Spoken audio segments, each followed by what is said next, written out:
Sometimes people repeat themselves because, quite literally, they forgot having said what they had said before. A lot of times, and I think we all repeat ourselves, it's not uncommon to hear people, let's put it like this. If you have a fight with your spouse and this is old ground, right? You have tread this ground before. You can, you can almost predict the words that are going to come out of your spouse's mouth when you enter that terrain of the argument, and they can almost predict what you are going to say, and they can literally say it with you, right? We do repeat ourselves, everybody, older people included.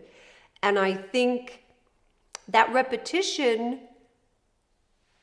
as annoying as it may be sometimes, that repetition signals something important, right? Sometimes it signals a wound that we are not articulating well. So we repeat ourselves, but we're not communicating that well, and there's actually a deeper wound underneath, hence the need to repeat with the same language.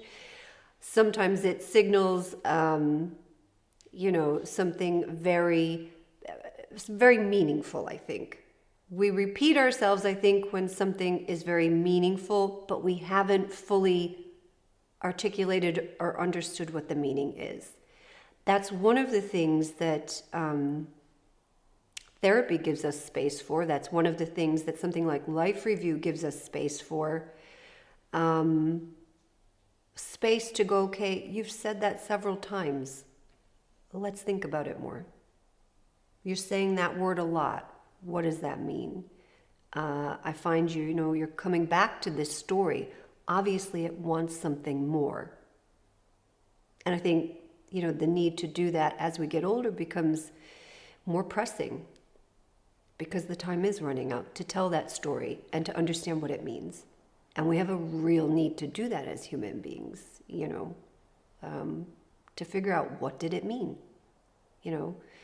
For many people, when they get older, and particularly if they haven't done therapy, there can be a lot in there that they still haven't figured out what the meaning of that is.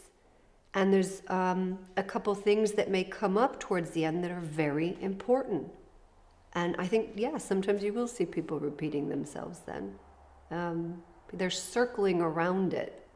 It's as though somewhere in their psyche, they're circling around something important. They know it's important. They just don't know how or why yet because they haven't had the space with it. They haven't seen it reflected in somebody else's face yet. Maybe they've held it in for a long time. I don't know. Sometimes that's part of it. So, what are the places where people have, where that meaning work is really important?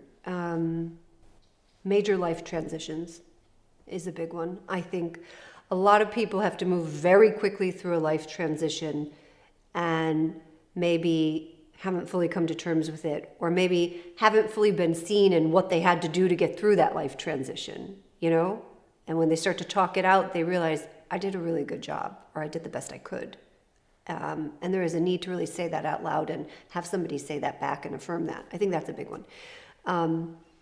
Obviously, things of a traumatic nature. Now, that's something when I put that out there, if we're talking about informal life review, those kinds of moments or memories are to be done with a professional, 100%.